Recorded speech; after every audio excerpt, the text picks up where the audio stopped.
ಏನಿದ್ರು ಕೂಡ ವಿಚಾರಣೆಗೆ ಬರಲೇಬೇಕು. ಈಗಾಗಲೇ ರೇವಣ್ಣ ಅವರಿಗೆ 2 ನೋಟಿಸ್ ಕೂಡ ಇಶ್ಯೂ ಆಗಿದೆ. ಅವರು ವಿಚಾರಣೆಗೆ ಹಾಜರಾಗಲೇಬೇಕು.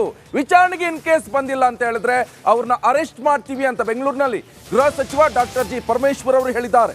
ಪ್ರಜ್ವಲ್ ರೇವಣ್ಣ ವಿಚಾರಣೆಗೆ ಬರಲೇಬೇಕು. ರೇವಣ್ಣಗೆ 2 ನೋಟಿಸ್ ಕೂಡ ಕೊಡಲಾಗಿದೆ. ವಿಚಾರಣೆಗೆ ಬರ್ತಿದ್ರೆ ಇನ್ ಕೇಸ್ ಏನಾದರೂ ಅವ್ರನ್ನ ಅರೆಸ್ಟ್ ಮಾಡ್ತೀವಿ. ಬೆಂಗಳೂರಿನಲ್ಲಿ ಗೃಹ ಸಚಿವ ಡಾಕ್ಟರ್ ಜಿ ಪರಮೇಶ್ವರ್ ಹೇಳಿಕೆ ಇದೆ. ಹಾಗಾದ್ರೆ ಏನು ಹೇಳಿದ್ದಾರೆ ಬನ್ನಿ ಕೇಳ್ಕೊಂಡು ಬರೋಣ.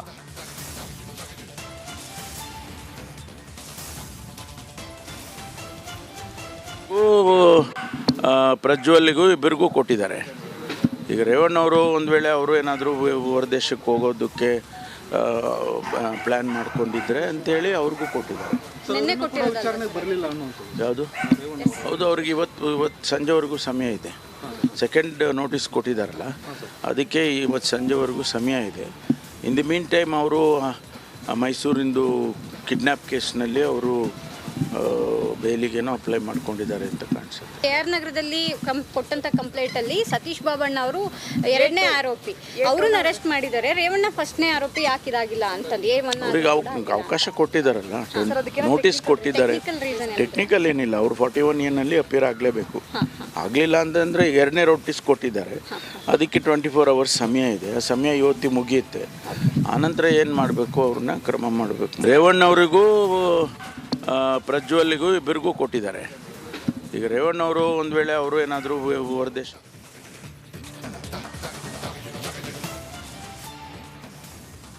ಪ್ರಜ್ವಲ್ ರೇವಣ್ಣ ವಿರುದ್ಧ ಅಶ್ಲೀಲ ವಿಡಿಯೋ ಪ್ರಕರಣ ಕುರಿತಂತೆ ಈಗಾಗಲೇ ಲುಕ್ಔಟ್ ನೋಟಿಸ್ ಕೂಡ ಜಾರಿ ಆಗಿರುವಂಥದ್ದು. ಅದ್ರ ಜೊತೆ ಈಗ ರೆಡ್ ಕಾರ್ನರ್ ನೋಟಿಸ್ ಕೂಡ ಇಶ್ಯೂ ಆಗಿದೆ. ನೋಡಿ, ಪ್ರಜ್ವಲ್ ರೇವಣ್ಣ ಅಶ್ಲೀಲ ವಿಡಿಯೋ ಪ್ರಕರಣ ಕುರಿತಂತೆ ಪ್ರಜ್ವಲ್ ವಿರುದ್ಧ ರೆಡ್ ಕಾರ್ನರ್.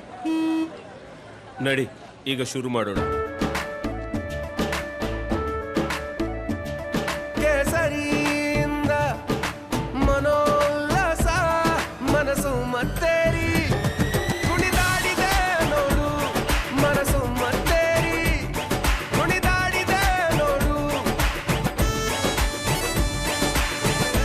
ಕ್ಷಣ ಕ್ಷಣವೂ ಆಚರಿಸಿ ಕೇಸರಿ ಹಬ್ಬ. ವಿಮಲ್ ಬಾಯಲ್ಲಿ ಹೇಳಿ ಕೇಸರಿ. ಕಾರ್ನರ್ ನೋಟಿಸ್ ಜಾರಿಯಾಗಿದೆ. ಈಗಾಗಲೇ ಪ್ರಜ್ವಲ್ ವಿರುದ್ಧ ಲುಕ್ಔಟ್ ನೋಟಿಸ್ ಕೂಡ ಜಾರಿಯಾಗಿದೆ. ಬಂಧನದ ಭೀತಿಯಿಂದ ಪ್ರಜ್ವಲ್ ವಾಪಸ್ ಬರೋದು ಡೌಟ್ ಎನ್ನಲಾಗ್ತಾ ಇದೆ.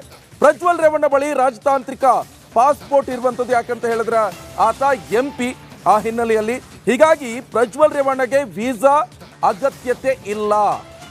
ದೇಶದಿಂದ ದೇಶಕ್ಕೆ ಓಡಾಡ್ಕೊಂಡು ಇರಬಹುದು. ಪ್ರಜ್ವಲ್ ಬಂಧನಕ್ಕೆ ರೆಡ್ ಕಾರ್ನರ್ ನೋಟಿಸ್ ಸಾಧ್ಯತೆ. ಪ್ರಜ್ವಲ್ ಬಂಧನಕ್ಕೆ ರೆಡ್ ಕಾರ್ನರ್ ನೋಟಿಸ್ ಸಾಧ್ಯತೆ. ಎಲ್ಲ ರೀತಿಯಲ್ಲೂ ಕೂಡ ಬಂಧಿಸುವಂತಹ ಮುನ್ಸೂಚನೆ ಸಿಗ್ತಾ ಇದೆ. ಪ್ರಜ್ವಲ್ ರೇವಣ್ಣ ವಿಚಾರಣೆಗೆ ಬರುವಂಥ ಯಾವುದೇ ಮಾಹಿತಿ ಕೂಡ ಸಿಗ್ತಾ ಇಲ್ಲ. ಕೆಲವೊಂದು ಕಡೆ ಈಗಾಗಲೇ ಪ್ರೆಷರ್ ಹಾಕ್ತಾ ಇದ್ದಾರೆ. ಪ್ರಜ್ವಲ್ ರೇವಣ್ಣ ಆದಷ್ಟು ಬೇಗ ಬರಬೇಕು ಅಂತ JDS ಮುಖಂಡ್ರೆ ಕುಮಾರಸ್ವಾಮಿ ಹಾಗೆ ದೇವೇಗೌಡರಿಗೆ ಪ್ರೆಷರ್ ಆಗ್ತಾ ಇದ್ದಾರೆ. ಪ್ರಜ್ವಲ್ ರೇವಣ್ಣ ಅವರನ್ನ ಕರೆಸಿ ಮತ್ತೆ ಇಶ್ಯೂಸ್ ಕಂಟಿನ್ಯೂಸ್ ಆಗ್ತಾ ಹೋಗುತ್ತೆ. ಕಾಂಗ್ರೆಸ್ನವರಿಗೆ ಆಹಾರ ಆಗುತ್ತೆ, ಬರ್ಲಿ ವಿಚಾರಣೆಗೆ ಹಾಜರಾಗಿ ಅಂತ ಹೇಳ್ತಾ ಇದ್ರು. ಆದರೆ ಪ್ರಜ್ವಲ್ ರೇವಣ್ಣ ವಿಚಾರಣೆಗೆ ಹಾಜರಾಗುವಂತ ಮಾಹಿತಿ ಯಾವುದು ಸಿಗ್ತಾ ಇಲ್ಲ. ಈ ಹಿನ್ನೆಲೆಯಲ್ಲಿ ಈಗ ರೆಡ್ ಕಾರ್ನರ್ ನೋಟಿಸ್ ಹೊರಡಿಸುವಂತ ಎಲ್ಲ ಸಾಧ್ಯತೆಗಳು ಇರುವಂತದ್ದು.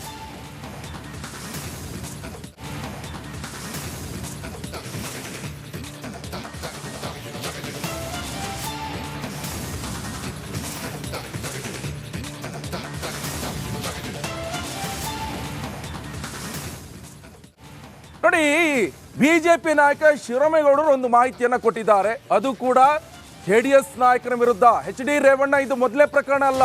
30 ವರ್ಷದ ಹಿಂದೆ ಇಂಗ್ಲೆಂಡ್ನಲ್ಲೂ ಕೂಡ ಇಂಥದೇ ಘಟನೆ ನಡೆದಿದೆ. HD ರೇವಣ್ಣ ವಿರುದ್ಧ ಬಿಜೆಪಿ ನಾಯಕ ಬಿಗ್ ಬಾಂಬ್ ಅನ್ನ ಸಿಡಿಸಿದ್ದಾರೆ.